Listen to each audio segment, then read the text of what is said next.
Hey, what's up, guys? Hello, ladies and gentlemen. Gaburan Quayes here. Today I'm gonna shoot a video explaining how to essentially build your astral senses, how to execute a specific exercise known as the middle pillar ritual, and today, in order to do so, I brought out all of my old gear that I used to wear back then as a beginner and whatnot.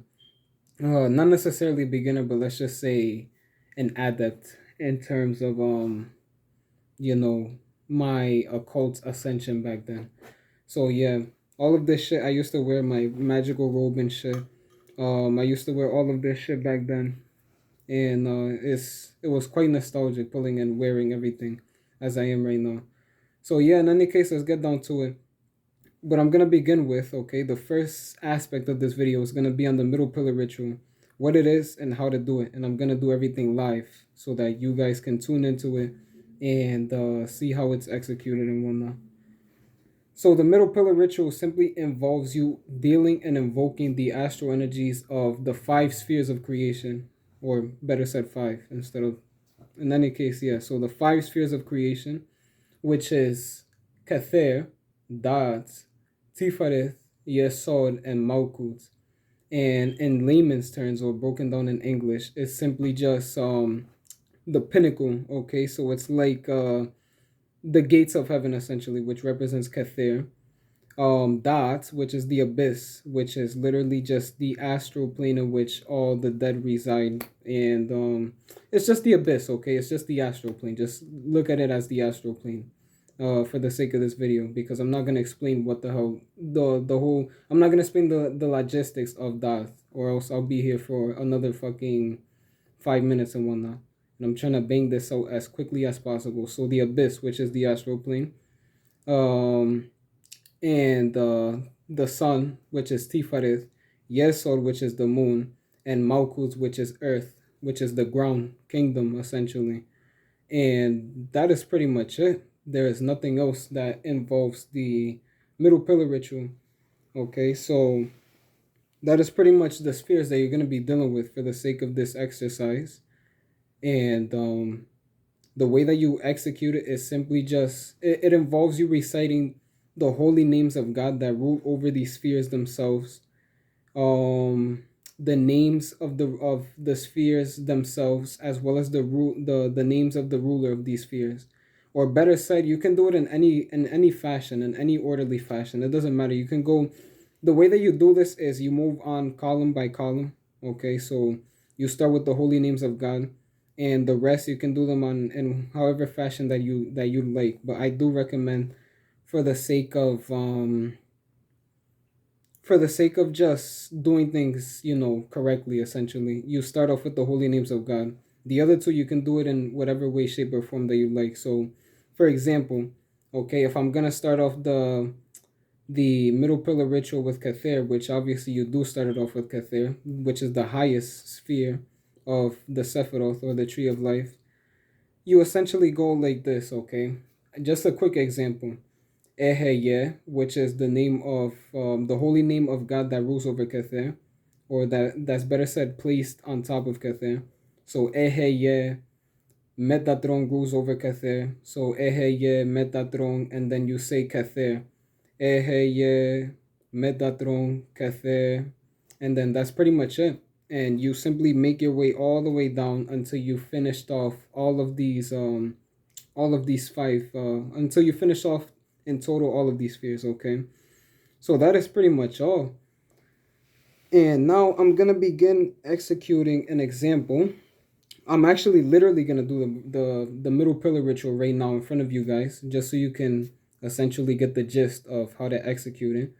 And if you ever need to essentially look back at it as a reminder, then you can simply just tune into this video and see what's up with the whole orientation that involves the middle pillar exercise. So another thing too that I would like to recommend before I get started is that what's happening in the background as you're executing the middle pillar ritual is energy is flowing through you. The energies that essentially are being radiated from these five spheres of creation, as well as the ruler of these spheres and the holy names of God that represent these spheres. you're evoking all of those energies, and it's being shot through you, literally like a bullet. It's being shot through you, literally. It's flowing through you as an invoker, and you can feel it shoot through you and flow through you. Okay, it starts from the top and it goes all the way down from your left side. Then it ends at your the sole of your left foot, and then it goes right back up. It makes its way back up through your right sole or your right foot, and then it makes its way all the way back up until it reaches the top of your head once again, and then it just continues this cycle from starting from here all the way down to the left side of your body. Then it goes all the way back up towards the right side of your body, and then it reaches the pinnacle once again. And what I would like for you to do as well as you're executing everything is to simply just envision these spheres in front of you. Okay, so Kather starts at the top, literally the top of your forehead or the top of your head, essentially. Okay, just like this. And Da'at is by the neck. Okay, so Kather, Da'at. And I'm gonna have to get up for the rest. So Kather, Da'at, Tifareth, which is at the chest, the core, Yesod, which is at the groins, essentially, or which makes some people laugh, essentially, in certain occult circles or occult groups or just people in general. The groins, essentially, and then Malkut is by in between your feet, so it's in between your feet, that space in between your left and your right foot, and that is pretty much it. So envision these spheres manifesting and becoming more stronger as you move on to each column. Once you finish off with the holy names of God, they're just envision them there. When you make your way onto the names of the ruler of these spheres, then envision them becoming more prominent, more radiating a lot more energy. And when you make your way to the name of these spheres themselves, then just envision them literally just at full power, essentially, that they're radiating strongly, intensely, and that they're becoming more brighter and whatnot as you go, and by the time you've reached that point as well. So that is pretty much everything that you need to know. So now I'm gonna execute the ritual itself. I already did a bunch of work today on an astral level. So this is gonna be literally like the let's just say the nail in the coffin for me, so to speak. Not in a negative way, but this is gonna add on to everything else that I'm feeling. So yeah, let's go.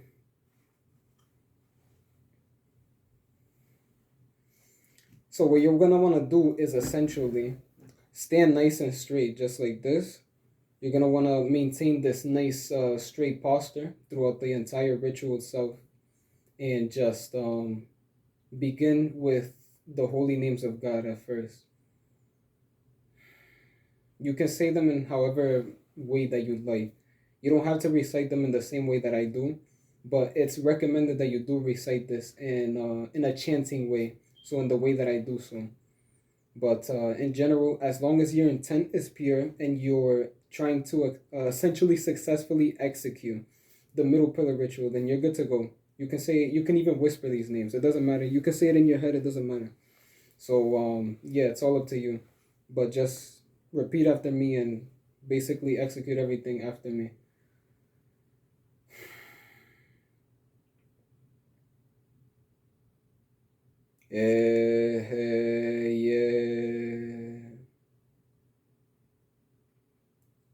Yahweh Aloha Vadat Sadayechai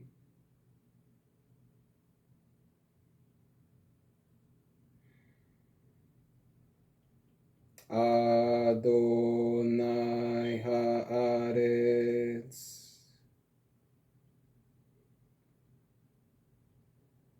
Kether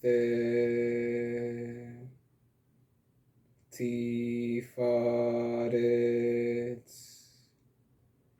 Da'at Yesod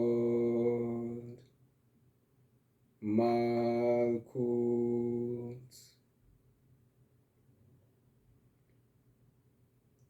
Metatron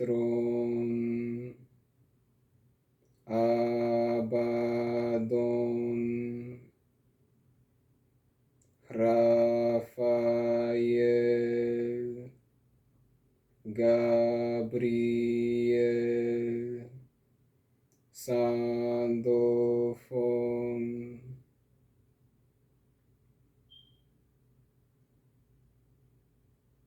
Eheye. Yahweh. Aloha Vadats. Sadai Elchai. Adonai Haaretz. Metatron.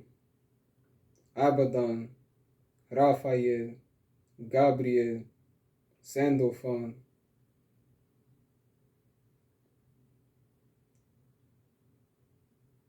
Kether.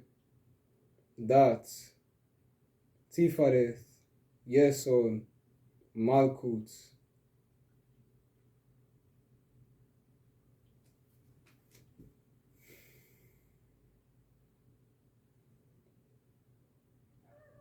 And now you could essentially that's pretty much it. You finished up the ritual. And by the time you've reached this point, you can feel the energy flow through your kundalini. That's another thing that I forgot to mention as well. The energy flows through your kundalini intensely. And your kundalini, basically broken down in a gist, is simply just your astral spine. It's the astral aspect of your spine, essentially, okay? So by the time you've reached this point in which you finished up with the middle pillar ritual, there's gonna be energy sizzling off of your hands or radiating off of your hands, and you can do anything that you like with this energy. You can imbue an item with this energy. You can essentially just enchant an item with this energy. um so yeah, this is another form of essentially empowering or supercharging an item. Literally, it can be a freaking phone, it can be a cup, it can be a dagger. Literally, if I grab this this small little butcher knife, essentially, and I essentially, and my intent is to supercharge this energy, to pass on all the energy that's radiating off of my hands into the knife itself, the astral equivalent of the knife, then I will essentially supercharge the knife. But that's not my intent right now. So in any case, that's the gist of the middle pillar ritual. And there's one thing that I forgot to do throughout the ritual itself, which was recite Dot's Dot's holy name, yeah. And the holy name of Dot is Yod He Vav He, yeah. It's Yod He Vav He. I forgot specifically the rest, but in general, yeah, I think it's just Yod He Vav He. Yeah, it's just Yod He Vav He. And it doesn't really matter, honestly, because as long as your intent is pure, it doesn't matter if you mispronounce the word Tifaret or the name Tifaret, better said. It doesn't matter. Like I said, as long as your intent is pure to execute the ritual itself, then you're good to go. Um, but one thing that I would like to recommend as well is to be wary of your astral proficiency, because depending on what level you are astrally, whether if you're a 1 out of 10 magician, essentially, a level 1 out of 10 magician, depending on your level, it'll be different. It'll be a different experience than others. Some might not be able to see the energy flow through them. Some might not be able to feel the energy flow through them. Some might not be able to hear certain astral sounds, and it goes on and on. It really just all depends on everything that you do as an occultist depends on your astral proficiency. Okay, that's why people experience different things from one another, because people are literally just different levels. Not everyone is the same in terms of, one's one's level, essentially. Okay, depending on whatever you do. This applies to all things in life. So do keep this in mind. This is something that is essential. Okay, so yeah, that is pretty much it. Now moving on to the rest of the video itself. So in terms of building your astral senses, the first thing that I recommend to people, okay, is to simply just begin with scrying. Okay, if you want to build up your clairvoyance as quick and as fast as possible, there's no other way other than scrying. So you grab a triangle of art, similar to what I'm about to show you guys right now. Um, hold on 1 second.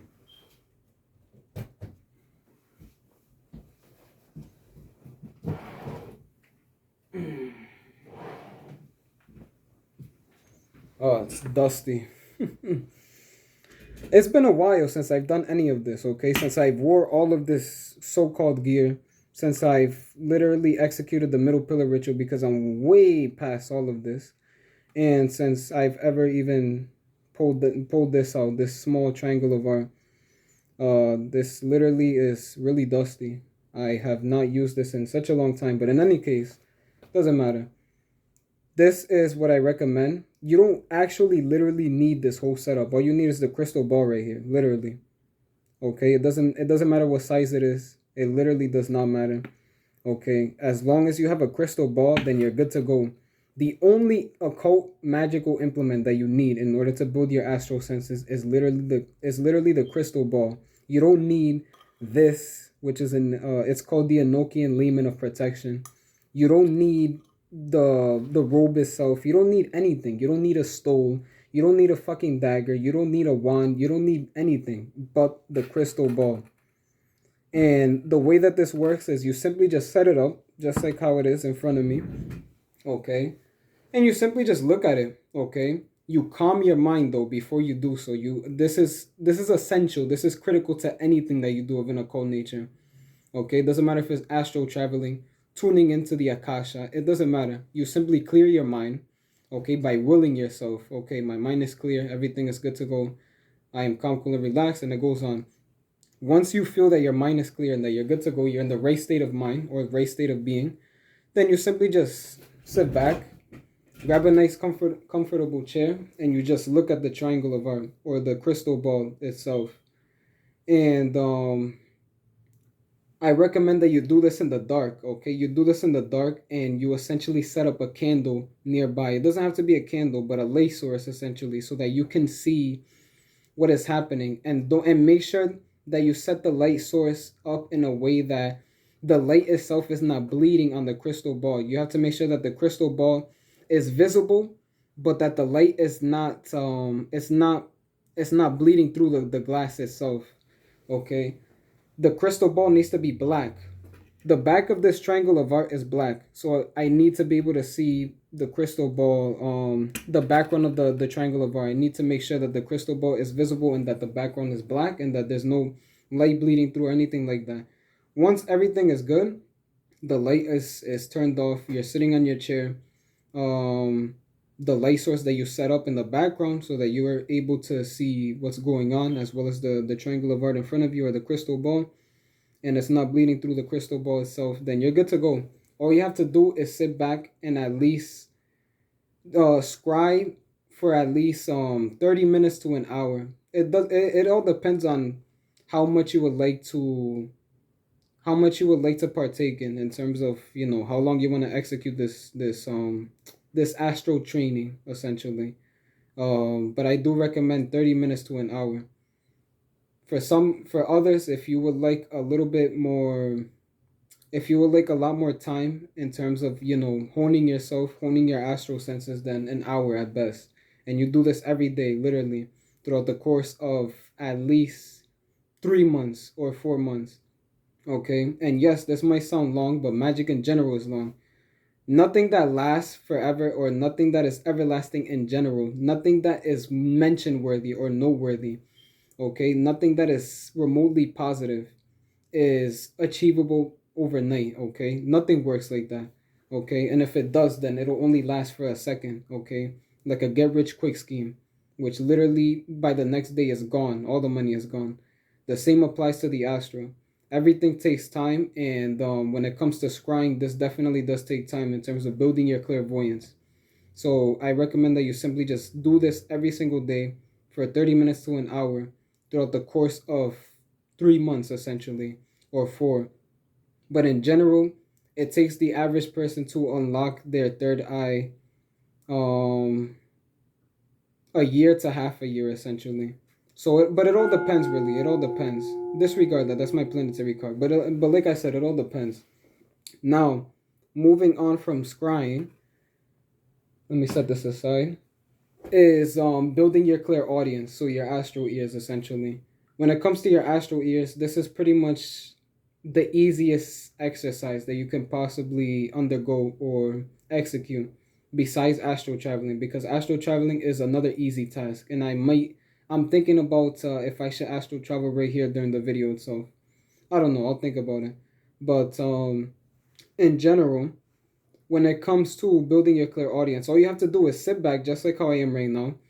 Set up some kind of sound effect on YouTube, okay? Whether it be like a bell sound effect or a literal bell, okay? If you have one of those ringing bells, or the best thing that was recommended to me way back um by someone who I knew, is simply just one of those piano things. I forgot what it's called, okay? But it's a fucking thing that goes on top of a piano that goes like this. It makes a clicking sound, and it goes left and right, left and right, left and right.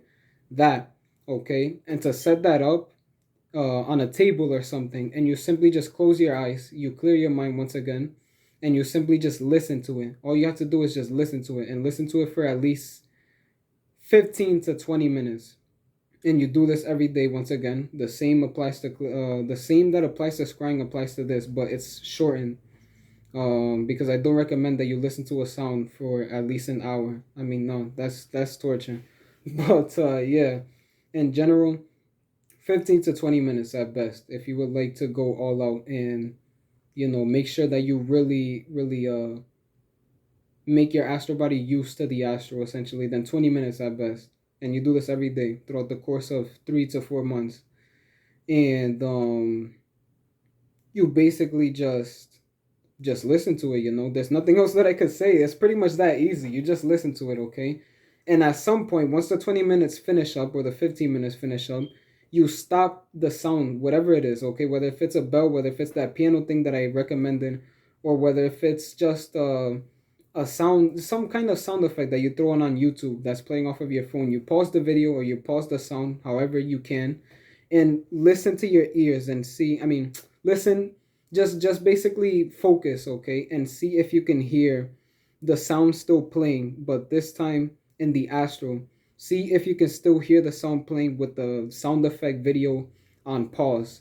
If the sound stops playing physically, but you can still hear it, that means you're in the green light. Your astral ears pick the sound up, and your astral ears are starting to slowly open, and you can essentially hear you can start tuning into the astral on an audio level.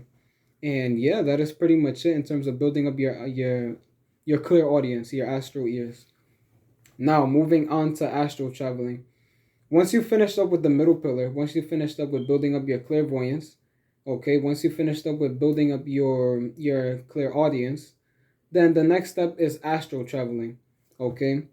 When it comes to astral traveling, it's literally the easiest thing. Okay? This is a common misconception. There's like fucking 4 to 5 different ways how to astral travel, because I've seen this in so many occult manuscripts, whether it be new to classic or ancient. It doesn't matter. There's like several ways to astral travel. I've even seen someone I've even seen individuals go over a very impractical way on how to astral travel, where you lay down and you have a second party or a second hand person, an external source, pour water onto a bucket or pour water over you in a circle. They just drip water over you in a circle. Not that it hits you, but in a circle essentially.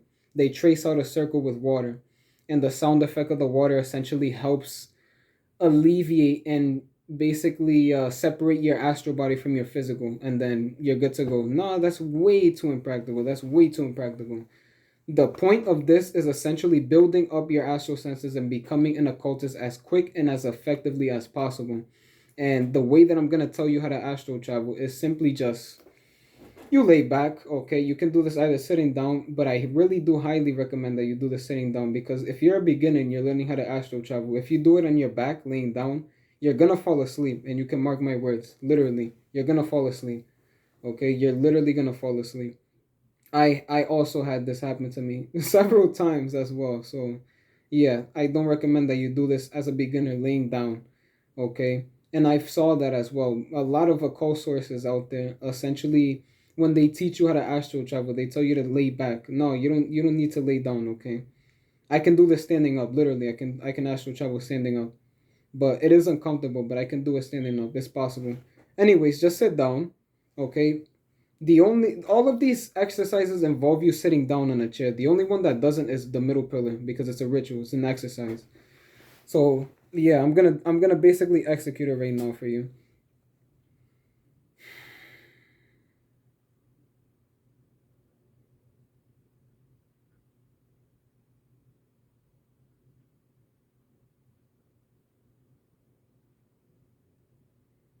I'm gonna set up a countdown for myself to step out of my body.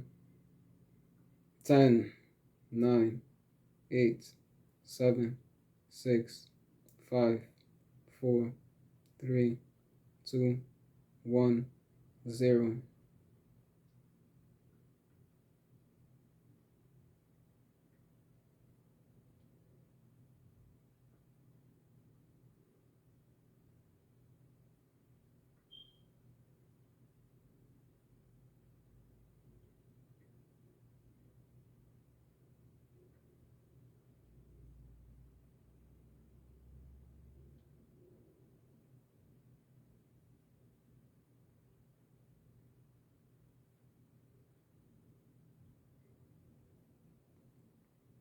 I will return now.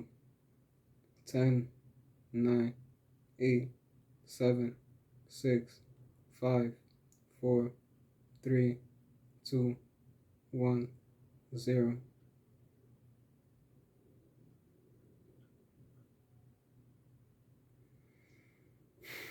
Yeah, it's that easy, okay? It's literally that easy. I literally just did it right now. What I literally just did right now was just step out of my physical body. I went next to my physical. I mean, yeah, I stepped out of my physical body. I went next to my physical body where the camera is, and I waved at you guys astrally. Then I went outside of my house. I started flying around my backyard and whatnot. I did a complete circle around my house, and then I went back into my physical body. And that was pretty much it, really. Oh boy, it was hilarious though. So yeah, that was pretty much it, really. Um, and yeah, even now I feel like I just woke up from a nap, even though I didn't. But this is what comes with astral traveling essentially. And there's a common misconception. People like to confuse lucid dreaming with astral traveling, where you can't move. Okay, it's like sleep paralysis. When you astral travel, you can't move your body, and you're not in control of your body, and you're experiencing something and blah blah blah blah. No, that's not astral traveling. That's lucid dreaming. There's a huge difference, okay? When I astral travel, I can move. I'm in full control of my physical body, okay? But I'm also in control of my astral body. But the thing is, if I move a lot with my physical body, then it's gonna literally alter everything and it's gonna make me shoot back and slap into my physical body. And it's gonna literally feel like I was hit by an astral truck because it's like this is what's happening. Okay? Your astral and your physical body are like this. The moment you step out to astral travel, it's like this. And picture a cord attached from the top of your physical head attached to the top of your astral head. So whenever I astral travel and or whenever when someone astral travels, you can feel the top of your head. It feels like someone going like this, digging their finger inside of the top of your head or just pressing down on the top of your head. And that feeling is essentially just the string that's connected from your physical to your astral body. It's literally like a long astral cord or a wire or a string. It keeps your astral body connected to your physical body while you're traversing the astral plane, whether if you're in Gebura or Tifaret or Vaju or Apas, it doesn't matter, okay? This cord is essentially what keeps everything intact. So yeah, this is your physical body and your astral body together, how it is at all times. When you astral travel, it steps away, and your physical body is here in the physical plane, but your astral body is just wandering around. It's flying and shit like that. Okay, and if anything happens, if someone moves your physical body and interrupts you, or if you start talking a lot or something like that, then your astral body just shoots back literally to your physical body, and it's just like this. Literally, it's like two people slamming into each other, and you can only imagine how uncomfortable that is. I mean, I'm pretty sure that has happened to, people who are watching this video at least once in their lives, but it feels just like that and it's very uncomfortable. But I do advise that you essentially watch out from something like that taking place because something like that taking place. Okay, if you get really severely interrupted and your astral body slams really hard into your physical body, then it can almost lead to death. If the cord, the astral cord that is attached to your physical, to your astral, gets severed, if it gets severed or cut somehow, that can lead to death, literally. To the point in which you just won't wake up anymore. Okay, you're just done. You won't wake up anymore. People will walk into your room, they'll try and shake you up. You won't wake up. Essentially, you'll just be looking at yourself like, wow, I really died just like that. Wow. And or it could simply just lead to side effects like nausea, dizziness, vomiting, and so on and so forth. And yeah, that is pretty much all that I could possibly mention in terms of astral traveling. So yeah, now you guys know what to do. This is pretty much how to build your astral senses explained and showcased. I astral traveled for you guys on video. I've executed the middle pillar for you guys on video and explained the gist of scrying and so on. So yeah, that is pretty much it. There's nothing else really that needs to be gone over or mentioned. So I'll leave you guys to it. Another thing too, when it comes to astral traveling, really fast, you don't need tatuas, okay? You don't need tatuas. If you guys are familiar with what tatuas are, or if not, I'll simply just explain really fast. If you're an occult enthusiast, okay, you're someone who's just an armchair occultist, you're familiar with the occult, and you're highly informal on the occult. You're familiar with the occult, but you don't execute anything because you're either scared or you're simply just waiting for a better time to do so. Then in general, you're familiar with a tatua. A tatua, if you guys don't know what a tatua is simply just a symbol that is utilized to scry into, and it's another way of astral traveling. You simply scry into the symbol, okay? Whether you trace the picture out or you have it copied out, printed out essentially by a printer, whatever, it doesn't matter. But you look into the tatua, and you're supposed to envision the tatua becoming bigger, so the symbol becoming bigger until it's big enough to look like a door, and then you simply step through the door, and depending on what symbol it is, okay, you're in that elemental sphere, or you're in that astral plane in general. A quick example is the symbol of Abbas, which is literally like a crescent. It's an upside down moon. It's an upside down moon, literally. It looks like a C. And if I were to use a tattwa to astral travel, I would essentially envision the crescent becoming bigger and bigger and bigger and bigger with my astral eyes until it becomes big enough for me to step through it like a door with my astral body, and then I'm in the element of water essentially. And if I want to go back into my physical body, I simply just come back out through the crescent, and then I'm back. That is really highly impractical. You really don't need to do that. You don't need any tattoos. You don't need anything. You don't need any external source, okay? Trust me, you don't need shit. All you need is your astral body and a crystal ball, and you can execute all of this, literally. And that is pretty much it. So I hope this guide essentially helps you guys out with your astral ascension, and you guys have a better idea on what to do and how to execute it and blah blah. So that is pretty much it. In any case, bye bye and take it easy.